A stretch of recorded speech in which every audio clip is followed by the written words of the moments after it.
On the day of testing, you will begin on page 73 where it says verbal instructions. All timing codes begin here. So all timings will begin here. So everyone, whether you're standard time, timing code 1, single sitting, timing code 2, 3, 5, 6, or 7, you will start here. All right, so verbal instructions. Verbal instructions for all timings begin here. Do not skip ahead. This section contains verbal instructions to be read to examinees and instructions for staff activities during testing. Familiarize yourself with these instructions and practice reading them before test date. Important, if you're testing more than one examinee in the same room, all examinees must have the same authorized timing. All examinees in the room must begin each test at the same time. All right, so in the section that says before you begin.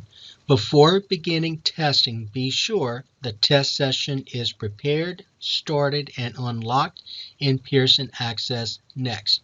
So let me show you what that's going to look like. So when you get into PA Next, and again, I'm on the training platform, but when you get into PA Next, you're going to go and you're going to find your session. So you're going to go to testing, you're going to go to sessions, and then all the sessions that your test coordinator created will be listed. You need to find your session, the session that your test coordinator said that you will be responsible for. So let's say it's that first one right here, Banguel TC3. So when you get in, you want to make sure that it's a green circle. It says in progress. If it says not prepared, you need to, or if it says ready, you need to indicate that to your test coordinator as soon as possible. So it must say in progress. All right, now this part here that says and unlocked. So remember how you're going to unlock the test. You're going to go to your session. So you're going to click on the little box that's next to the session, your session. You're going to go here.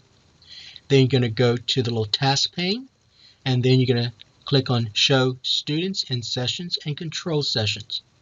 When you do that, you're then going to click on the session list so your students' names will show up here. So when I click on the session list name right here, Banguel TC3, I then get the list of students. Notice the little padlock where it says Student Test Status. So Student Test Status, there's a padlock there, so it's locked. So to unlock it, you're going to go to the little toggle right here, and you're going to move it all the way to the right. And so now the little padlock lock button is no longer there. So the students are ready to take the test. So that's what I mean when I indicate the test session is prepared, started, unlocked. So the test coordinator prepared and the test coordinator started. What you had to do was make sure that you unlock the test sessions. Then the next thing you want to do is make sure that the examinee computers are on the ACT login screen in Test Nav. And then if you need to remember how to do that, you're going to go to page 46. But basically, if you're at a desktop, this is what you're going to do. So if you're at a desktop, you're going to find where the Pearson Access Test Nav icon is located. You're going to click on this, and you're launching it. So it's starting Test Nav. And it take a few seconds or so, maybe 15 to 30 seconds. So then we get to this point, and then you're then going to get, all right, let's see. Okay, you're then going to get this page. This is where the students need to be. So whether they're on the desktop or whether they're on Chromebook. So it should say on the top Test Nav and then the ACT, and then they'll see username, password. That's where they're going to use the authorization ticket. If you see this, and you see this little drop down right here, so you may need, if you don't see this, you may need to click on here that says choose a different customer. So for example, it may be that when you get in, it's going to do this. So watch. All right, you may see this instead. So you need to click on the part that says the ACT. So make sure it says the ACT. So if it's desktop, you can do this. If it's a Chromebook, you can walk around the students come in and tell them to get to this point here. So the ACT, so that's launching the test nav. And so you get this. All right. So that's what we mean by the part that says the examining computers on the ACT login screen in test nav. Okay. All right, so then the other thing you need to be able to do before students can take the test is you need to be able to retrieve seal codes from Pearson Access Next, or you know how to do so. All right, so let's remember how to do this. I'm going to move this over, and then I'm going to go back into PA Next. Now, to actually remember, this is a training, but here's how you can get the seal codes. So you're already on this page, so you're going to go to Resources, click on Seal Codes, and still turning.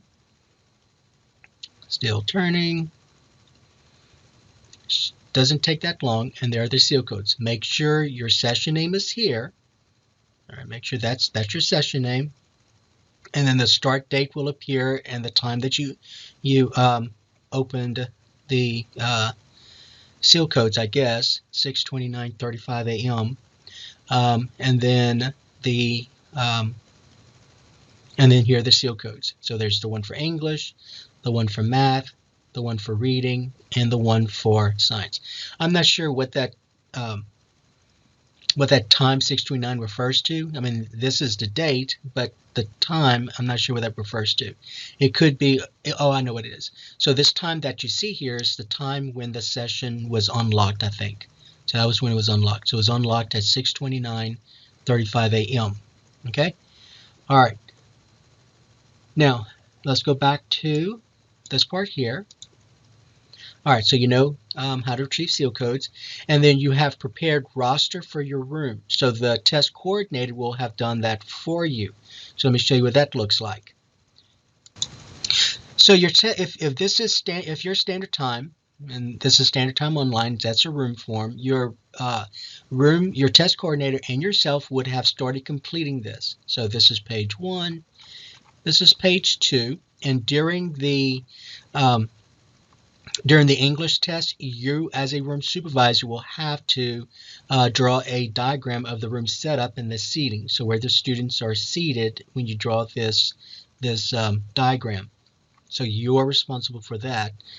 And then this is page 3, and then this is the roster. So your room supervisor will have listed the names right here.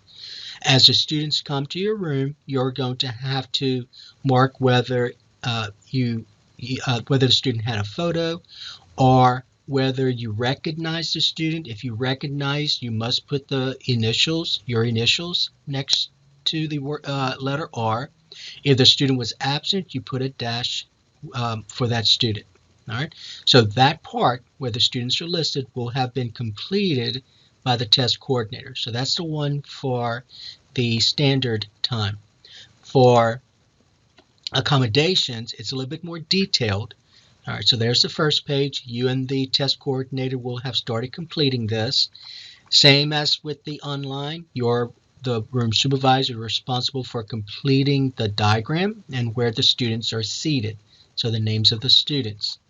And if you're timing code 6 or 7, you also have this to complete. Your test coordinator in the training will have explained how to do this. And then this is the roster. So the test coordinator will have listed the students, and as the students come to your room, you and/or the proctor will determine whether to let the student in based on the photo, based on whether you recognize the person or some other staff recognizes a person. If whoever recognizes the person, they have to put their initials.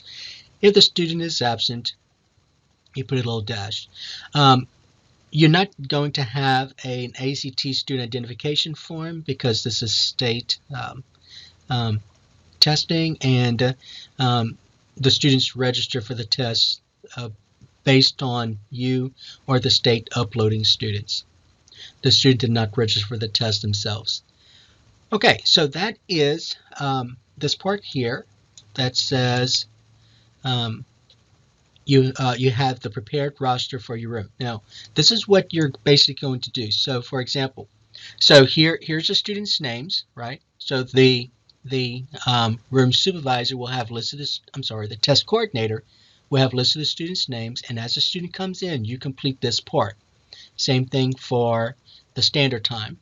And then, so this is what it'll look like. So at the end of the day, you will have done something like this. So photo for these two, R, and then the initials of the staff who recognized the student, and then this student was absent. And then same thing here for standard time, photo, and then recognize. Okay? All right, so that's what this part looks like, the roster part looks like. Okay, so then the next thing you have to have is the ACT calculator policy. So let's remind ourselves what that looks like. So your test coordinator would have given you a copy of this during the training that was done for you. But this is a calculator policy. The students also received a copy of this as well. So the student has received a copy of this, and you as a room supervisor received a copy of this by the test coordinator. So that's a calculator policy, so make sure you have this, because during test 2, which is math, you're going to have to make sure that the students are not using a prohibited calculator. If they are dismissed. The next thing it says, you have the administration self-mistake use questions. So it's, if applicable, it's not going to be applicable for this. So we're not going to worry about that.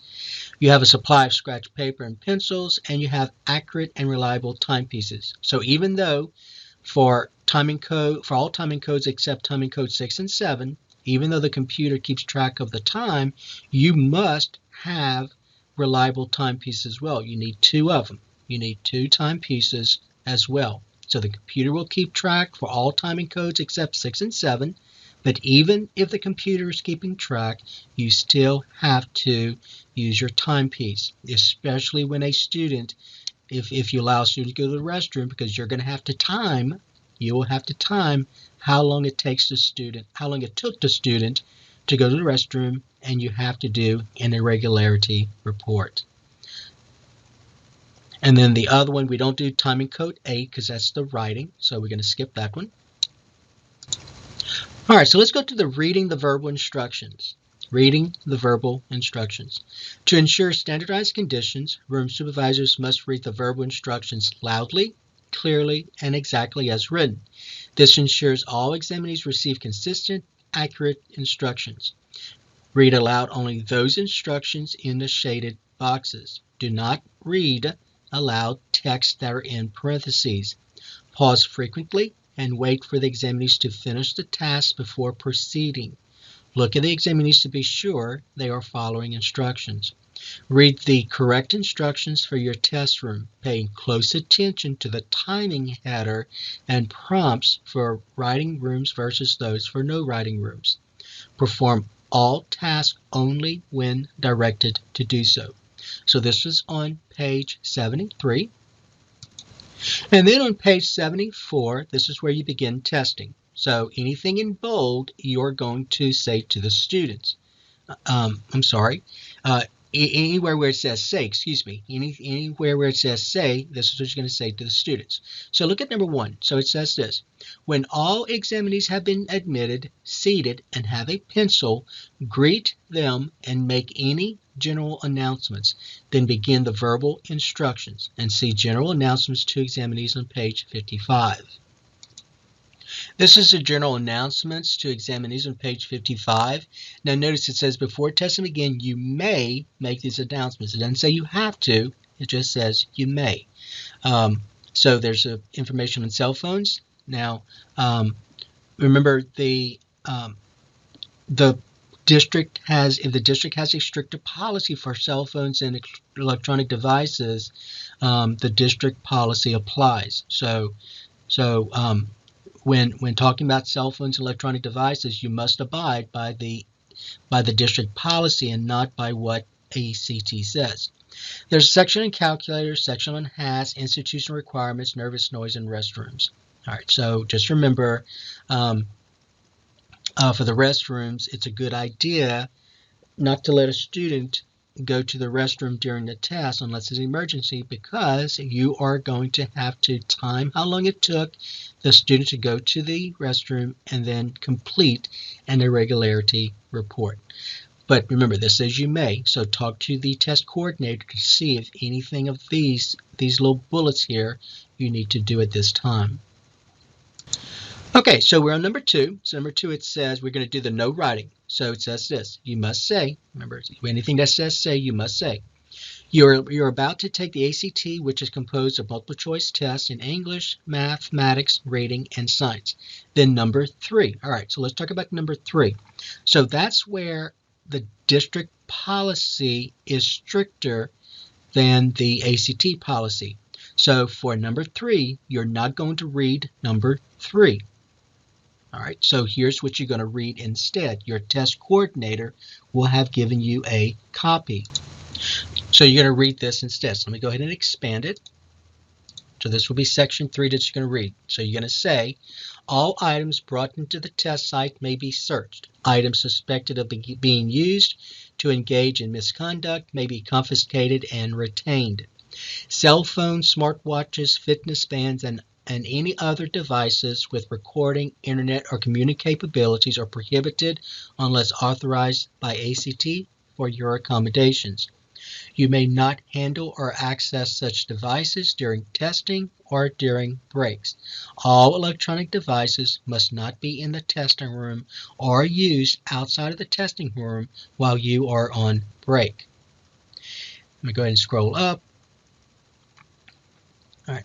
If you are found to have an electronic device on you, you will be dismissed and your test will not be scored.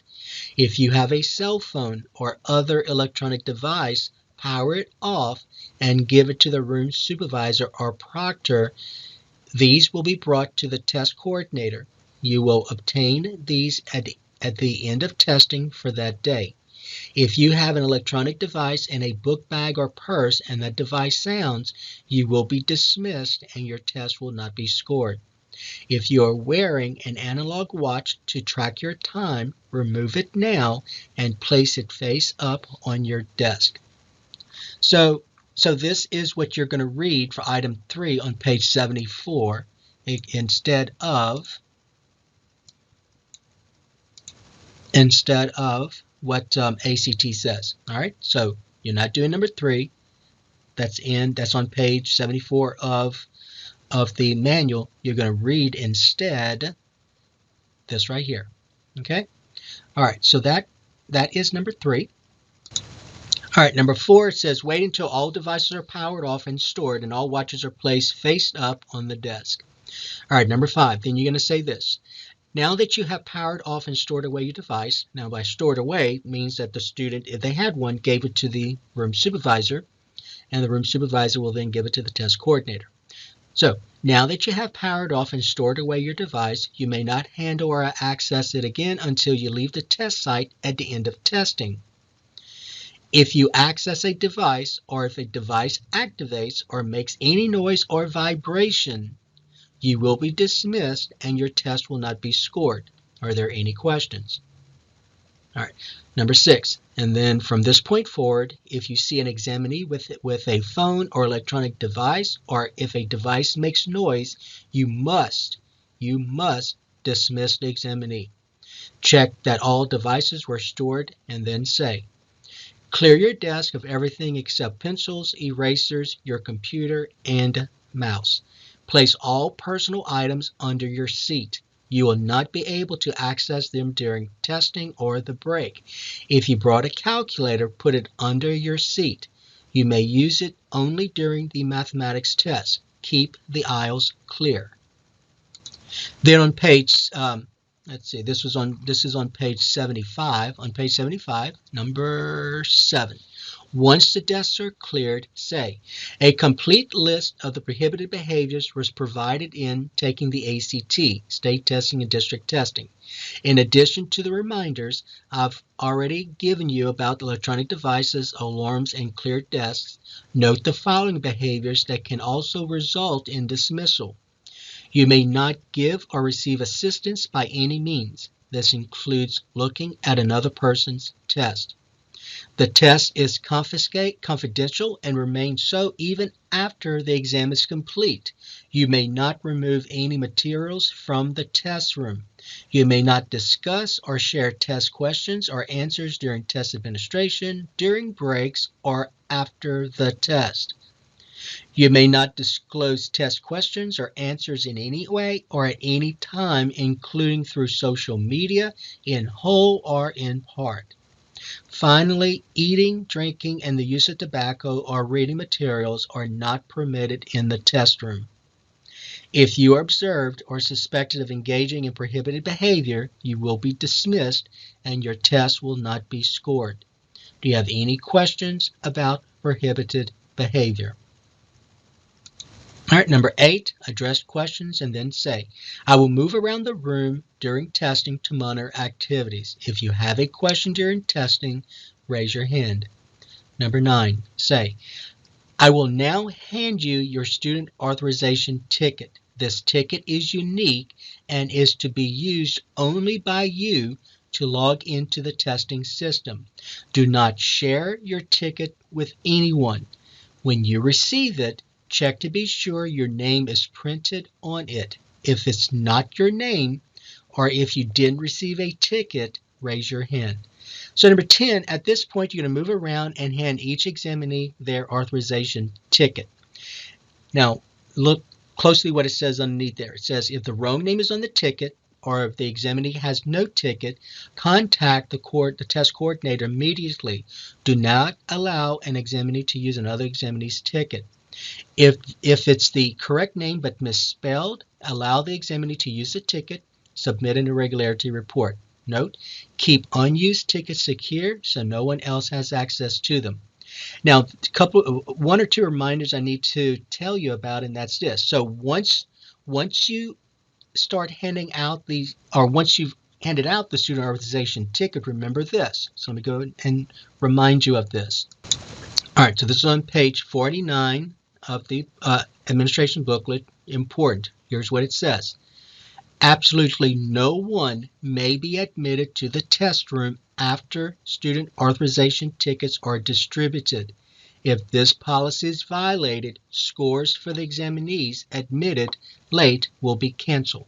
All right, so once the student authorization tickets are distributed, no one is admitted to the test rooms. So remember, it says this. If this policy is violated, scores for the examinees admitted late will be canceled. So keep that in mind. And also, with regards to the student authorization ticket, your test coordinator will have printed the authorization ticket on one page for each student.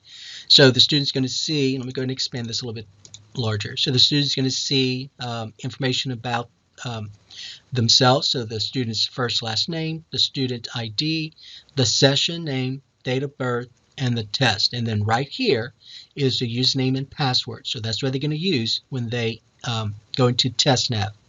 But they would use the bottom part for scratch work. And in the manual, if the student needs extra pages for scratch work, they would raise their hand and you would give them an extra copy, and they would put their name and date at the top of the next page. All right, so that's what it looks like. So each student will get their own page. At the top will be the student authorization information. Okay, so that is the student authorization ticket. All right, and so we're at number 11. When all examinees have their ticket, continue by saying, you should be on the TestNav login screen. Above the username field, you should see the ACT. If the ACT is not on the login screen, raise your hand. Enter username and password to sign in. If you need assistance, raise your hand. After you sign in, check that your name is on the welcome screen. If it's not your name on the screen, raise your hand. Read the information on the screen. Do not click any buttons. Look up at me when you have finished reading. All right, number 12, move around the room and check examinees' screens. If the wrong name is on the screen, do not allow the examinee to continue. Contact the test coordinator immediately. ACT must be contacted. All right, we're on page 76, number 13. When all examinees are logged in and have read the information on the welcome screen, continue by saying, you will now complete a short section where you will enter your demographic information and agree to the examinee statement. This section must be completed before you can begin the test. It is not timed and does not affect your test scores. Are there any questions? All right, number 14, address any questions, then continue by saying, on the welcome screen, select the select the Start Test Now button. You should see a demographic information screen. Read the information on the screen, select the Start button, and begin. When you get to the School Use Only State Question screen, stop and wait for further instructions. Number 15, when everyone is on the state school use only state use questions, refer to your administration supplement state use questions. Use the table below to determine your next step. Before I go on, so on the demographic part, the student is going to list their mailing address. This is where the scores will be sent. So the scores, a copy of the score report will be sent to the students 3 to 8 weeks or so. But there's an email address as well that they can put in there. So the email address, the scores will be sent to the email address within a day or two. All right, so within a day or two, the scores will be sent to the email address that the student puts in the demographic section. The mailing address, that's where the score report will be sent. And that's about 3 to 8 weeks or so. All right, so that's number 14, and then number 15. So in terms of state use questions, if the state use questions are to be completed by examinees, then read the state use questions, and we're not going to have state use questions for examinees, and then there's not going to be any for staff. At the end of testing, you are going to have to go in, and for the test coordinator, that is, test coordinator will have to go in and explain why a student did not test. But for the room supervisor, we're not going to do state use questions. So let's go to 16. All right, 16, continue by saying, move on to the next screen. You may need to select the Submit or Save button. Read and agree to the examinee statement, then submit the section. You should then see the English test screen. Read the directions for the English section and wait for further instructions. All right, and then on page 77, and this is important, so the page you go to depends on your timing code. So if you are standard time, you will then go to page 78 to continue. If you are double time, timing code 2, double time of multiple days, timing code 2, you will then go to page 85 to continue. Triple time of multiple days, timing code 3, you will then go to page 93. Timing code 5, you'll go to page 01. 1.5 time single sitting, which is timing code 6, you will then go to page 109. 1.5 time over multiple days, timing code 7, you will then go to page 117. Make sure you are going to the right page. All right, so for example, if you're standard time, you will then go to page 78.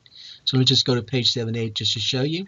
And this is where you get timing code 1 starts. So that's standard time in a single sitting. All right, and then you would continue here. All right, so again, make sure you are then going to the correct section. So before test day, make sure you put a sticky note on the page where you have to go when you get to this point, so you don't mess up. Because if you're not careful, you could be turning to a page that's the wrong timing code, and then the student's test will not be scored. All right, so that is the end of the section on the part that says verbal instructions, all timings begin here.